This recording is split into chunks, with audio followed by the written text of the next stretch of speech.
To YR TV. నేను మీ Anjay. Jubilee hills లోని రహమత్ నగర్ దగ్గర నిరుద్యోగులందరూ పెద్ద ఎత్తున ధర్నా చేస్తున్నారు. దీనికోసం ధర్నా చేస్తున్న అనే విషయాలు తెలుసుకునే ప్రయత్నం చేద్దాం. చెప్పండి మేడం, ఎందుకని ధర్నా చేస్తున్నారు? యాక్చువల్ గా ఇది ఈ కాంగ్రెస్ ప్రభుత్వం పబ్లిక్ పాలన కాదండి, పబ్లిసిటీ కోసం చేస్తుంది. అంటే ఈ రోజు మేము జూబ్లీ హిల్స్ లో రెహమత్ నగర్ లో వచ్చి ప్రజలను ఒక్కొక్కరిని అడుగుతుంటే ఏం చెప్తున్నారంటే, ఇలాంటి ఉపయోగం లేదు మాకు, అనవసరంగా తెచ్చుకున్న ప్రభుత్వం అయిపోయింది, మేము చాలా మా పిల్లలు బాధపడుతున్నాం, మేము బాధపడుతున్నాం, పెన్షన్ రావట్లేదు, ఇటు నిరుద్యోగులకు ఉద్యోగాలు రావట్లేదు అని ఒక అంకుల్ అడిగాం మేము, ఏం అంకుల్ మీ పిల్లలకి ఉద్యోగాలు వచ్చా అంటే, వచ్చింది కానీ అది అపాయింట్మెంట్ ఆర్డర్ వరకు ఆగిపోయింది, ఉద్యోగం మాత్రం మాకు ఇవ్వలేదని చెప్పారు అంకుల్. అది సో మేము ఏం చెప్తున్నాం అంటే, ఈ రోజు మేము నామినేషన్ వేయడానికి రీజన్ ఈ ప్రభుత్వం మమ్మల్ని మోసం చేసి వాళ్ళు చెప్పిన హామీలు నెరవేర్చకుండా మీరు అబద్ధపు హామీలు చెప్పి కేవలం మోసాల కోసమే ఉంది ఈ ప్రభుత్వం. అంతేగాని ఎక్కడ మీరు నెరవేర్చిన హామీలు ఏవి? ఇన్ని గ్యారెంటీలు అన్నారు కదా, ఏ ఆ గ్యారెంటీలు ఏవి? ప్రధాన డిమాండ్స్ ఏంటి? మా డిమాండ్స్ ఒకటే, ఉద్యోగాలు భర్తీ చేయండి, మీరు తెలంగాణ ప్రజలకు ఇచ్చిన హామీ ఏంటి అవి నెరవేర్చండి, అంతే. మా డిమాండ్, ప్రధానమైన డిమాండ్ అవి, మా హక్కులు మేము అడుగుతున్నాం. అది డిమాండ్స్ కూడా కావు, మా రైట్స్ అవి మేము అడిగేది. 30 లక్షల మంది నిరుద్యోగులు ఈ తెలంగాణ రాష్ట్రంలో మోసపోయినాం. 4 కోట్ల మంది ప్రజలు కూడా మోసపోయిండు.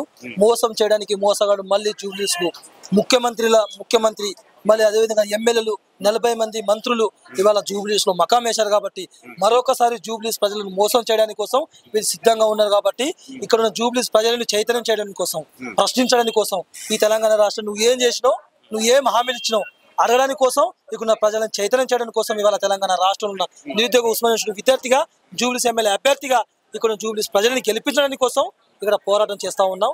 ఎలాగైనా సరే కాంగ్రెస్ ప్రభుత్వాన్ని డిపాజిట్ కూడా రానివ్వకుండా, ఎలాగైనా సరే ఈ జూబ్లీస్ లో కాంగ్రెస్ ప్రభుత్వానికి చిత్తుగా ఓడించడానికి కోసం సర్వశక్తులు 30 లక్షల మంది నిరుద్యోగులు, 4 కోట్ల మంది ప్రజలు ఈ జూబ్లీస్ లో ఏం జరుగుతుందా అని ఎదురు చూసే విధంగా. కాబట్టి ఎలాగైనా సరే త్వరలోనే 5-6 వేల మంది నిరుద్యోగులు కూడా ఎందుకంటే పాల్గొంటారు. ఈ కాంగ్రెస్ ప్రభుత్వం పైన యుద్ధం చేస్తాం. ఆ యుద్ధానికి నాంది ఏ విధంగా ఉంటుందంటే, రేవంత్ రెడ్డి గారి యొక్క తలరాత్రులు మార్చే విధంగా, ఈ తెలంగాణ రాష్ట్రంలో ఎవరైతే కాంగ్రెస్ ప్రభుత్వం నాయకులు దోచుకుంటున్నారో, ఏ విధంగా అయితే మోసం చేస్తున్నారో వాళ్ళకు పాతాలను తొక్కే విధంగా ఈ తెలంగాణ రాష్ట్రం నుంచి మా గొంతు వినిపిస్తూ ఉంటుంది. ఈ జూబ్లీస్ గడ్డ అనేటువంటిది తెలంగాణ అడ్డ, ఇది నిరుద్యోగుల అడ్డ, తెలంగాణ 4 కోట్ల మంది ప్రజల యొక్క ఆత్మ గౌరవమైన అడ్డ. ఈ అడ్డ పైన ఎంతో మంది దొంగలు వచ్చి దొంగ హామీలు ఇచ్చి, పోటోటి హామీలు ఇచ్చి మమ్మల్ని మోసం చేస్తారు. మమ్మల్ని మోసంతోటి ముంచెత్తా అంటే చూసుకుంటా ఎవరు లేరు. కాబట్టి మేము దేనికైనా సిద్ధంగా ఉంటాం. అవసరం అనుకుంటే మేము సీఎం రేవంత్ రెడ్డిని కూడా మేము ప్రశ్నిస్తాం, అడుగుతాం. మీరు ఇచ్చిన హామీ నెరవేర్చేంత వరకు మీ వెంట పడతాం. ఎందుకంటే 2 లక్షల ఉద్యోగాలు ఇవ్వాలి, వెంటనే రిలీజ్ చేయాలి. మరి 3116 అనేటువంటి నిధుల వృత్తి ఇవ్వాలి. మరి ఏ విధంగా అయితే తెలంగాణ రాష్ట్రంలో ఉన్న ప్రజలకు ఎన్నైతే హామీలు ఇచ్చినావో, ఏ ఒక్క హామీలు కూడా నెరవేర్చకుండా, ఏ ఒక్క హామీలతో పేరుతోటి ఇవాళ తెలంగాణ రాష్ట్రంలో ఉన్న రేవంత్ రెడ్డి మమ్మల్ని ఏ విధంగా అయితే భ్రష్టు పట్టించడో, అదే విధంగా తెలంగాణ రాష్ట్రంలో కాంగ్రెస్ ప్రభుత్వాన్ని కూడా క్లియర్ కట్గా చేయడానికి కోసం మేము నిరుద్యోగుల మొత్తం ఐక్యమైనాం. అవసరం అనుకుంటే ఎక్కడ దాకైనా సరే రేవంత్ రెడ్డి బలగాన్ని దించుకుంటాడో, లేకపోతే బంధువులను దించుకుంటాడో, చుట్టాలను దించుకుంటాడో, మిత్రులను దించుకుంటాడో, తెలంగాణ ప్రపంచంలో ఎక్కడైనా దించుకోమని చెప్పు.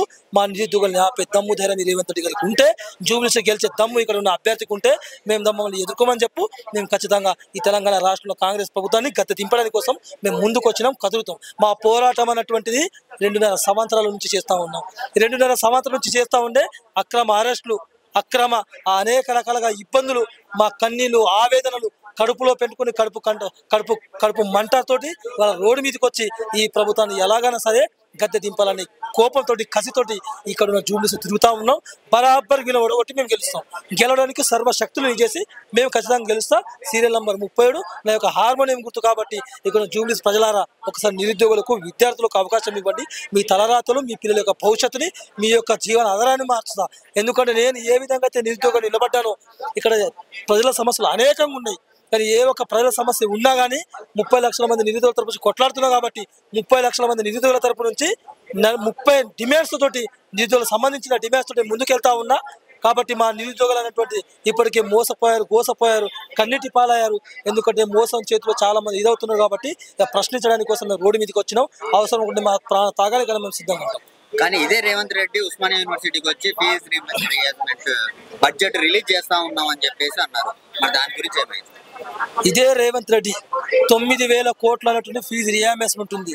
ఇప్పటిదాకా నిజంగానే రాష్ట్ర ప్రభుత్వానికి చిత్తశుద్ధి ఉంటే మా తమ్ములు, మా అక్కలు, మా చెల్లెలు, విద్యార్థులు, ఎందుకంటే డిగ్రీలు, ఇంటర్లు, పీజీలు, బిఎడ్లు, పోస్ట్ గ్రాడ్యుయేషన్లు చదువుతున్న నా చెల్లెలకు, అక్కలకు ఎందుకంటే ఇప్పటి వరకు స్కాలర్షిప్ లేక ఫీజు రియార్స్మెంట్ లేక సర్టిఫికెట్లు కూడా తీసుకోకుండా వాళ్ళు ఇప్పటికే డబ్బులు కట్టలేక అక్కడ ప్రైవేట్ యజమానం చేతిలో మోసపోతూ ఉన్నారు. ఆ మోసానికి కారణమే కాంగ్రెస్ ప్రభుత్వం. ఎందుకంటే 200 కోట్లు కూడా ఈ ప్రభుత్వం రిలీజ్ చేయలేదు. ఎందుకంటే దోచుకునే వాళ్ళు వీళ్ళ దాంట్లోనే ఉన్నారు, ఎందుకంటే మోసం చేసే వాళ్ళు వీళ్ళ దాంట్లో ఉన్నారు. మోసం చేసేది ఏదైనా ఉందంటే కాంగ్రెస్ ప్రభుత్వం మాత్రం. గతంలో బలిదేవత అని ఇదే రేవంత్ రెడ్డి సోనియా గాంధీని చెప్పారు, ఇప్పుడు బలిదేవత రేవంత్ రెడ్డి అయ్యాడు తెలంగాణ రాష్ట్రానికి. కాబట్టి కాంగ్రెస్ హటావో నిరుద్యోగి బసావో, ప్రాణం పోయినా పర్లేదు ఇక్కడున్న కాంగ్రెస్ పార్టీకి ఓట్లు డిపాజిట్లు కూడా రానివ్వకుండా కాంగ్రెస్ పార్టీకి మాత్రం ఓటేయకండి, నాకు ఓటేసి గెలిపించండి అని డిమాండ్ చేస్తాం. చెప్పండి అన్న, ఎందుకని జూబ్లీ హిల్స్ లో రహమత్ నగర్ చౌరస్తా దగ్గర ధర్నా చేస్తున్నారు, ఎందుకు చేశారు? ఈరోజు మన రాష్ట్ర ముఖ్యమంత్రి గారు రేవంత్ రెడ్డి గారు ఈరోజు ప్రచారానికి రావడం జరుగుతుంది. అదే ఇక్కడ ఆయన ఎందుకు వస్తుండో ప్రజలు కూడా తెలియదు. మరి వాస్తవంగా చెప్పాలంటే ఇక్కడ ఈరోజు మేము రహమత్ నగర్లలో చాలా ఇళ్లలో ప్రచారానికి వెళ్ళడం జరిగింది. అక్కడ ప్రజల వాళ్ళని అడిగితే వాళ్ళ సమాధానం ఏమిటంటే చాలా ప్రశ్నలు అడగడం జరిగింది. మీకు నిరుద్యోగ భృతి వచ్చిందా అమ్మాయి అంటే రాలేదు. మరి మీకు స్కూటీ ఇచ్చారా? మీరు స్కూటీ ఇస్తా అన్నారు కాంగ్రెస్ ప్రభుత్వం వాళ్ళు, మన రాహుల్ గాంధీ గారు వచ్చినప్పుడు అప్పుడు చెప్పారు కదా, మరి ఇచ్చారా అంటే అది కూడా రాలేదు. మరి నిరుద్యోగ భృతి ఇచ్చారా అంటే అది కూడా ఇవ్వలేదు. ఇందిరమ్మ ఇల్లు ఇచ్చారంటే అది కూడా ఇవ్వలేదు. మరి మహాలక్ష్మి 2500 రూపాయలు వచ్చిందంటే అది కూడా రాలేదు. ఇక్కడ ముసలమ్మకు కూడా అడగడం జరిగింది, మీకు పెన్షన్ వస్తుందా అమ్మా అని అడిగితే రాదు కాదా అమ్మా, మాకు అప్పుడు కేసీఆర్ ఇచ్చిన 2000 ఇస్తున్నారు, మరి రేవంత్ రెడ్డి ఇచ్చిన 4000 మాకు ఇప్పటికి రాలేదు. ఆయన ఇవ్వడు కూడా. వాళ్ళ ప్రజలకు అసలు సీఎం పైన నమ్మకమే లేదు. ఇప్పుడు ఇక్కడ వాస్తవంగా చెప్పాలంటే నిరుద్యోగులు ఇక్కడ గడప గడపన ప్రచారం చేయడం జరుగుతుంది. మరి వాళ్ళ సమస్యలు అంతా తెలుసుకుంటున్నాం మేము. మరి ఇంకొకరిని అడిగితే రుణమాఫీ వచ్చిందా, రైతు బంధు వచ్చిందా, అది కూడా దిక్కు లేదట పాపం. ఇన్ని సమస్యలు ఉన్న కాంగ్రెస్ ప్రభుత్వం ఎందుకు స్పందించడం లేదు? మరి నిరుద్యోగులకు 2 లక్షల ఉద్యోగాలు అన్నారు, సంవత్సరానికి 2 లక్షల ఉద్యోగాలు అన్నారు. ఇప్పుడు 2 సంవత్సరాలు అవుతుంది, 4 లక్షల ఉద్యోగాలు. 4 లక్షల ఉద్యోగాలలో ఎంత లక్ష ఉద్యోగాలు భర్తీ చేశారు? కనీసం 5000 కూడా భర్తీ చేయలేదు ఈ కాంగ్రెస్ ప్రభుత్వం. మరి ఈ రోజు పాపం వరంగల్ ఒక అబ్బాయికి ఎస్ఐ పోస్ట్ రావడం జరిగిందట. ఆ అబ్బాయికి పోస్ట్ వస్తే నియామక పత్రం ఆల్రెడీ రేవంత్ రెడ్డి గారు ఇచ్చారట.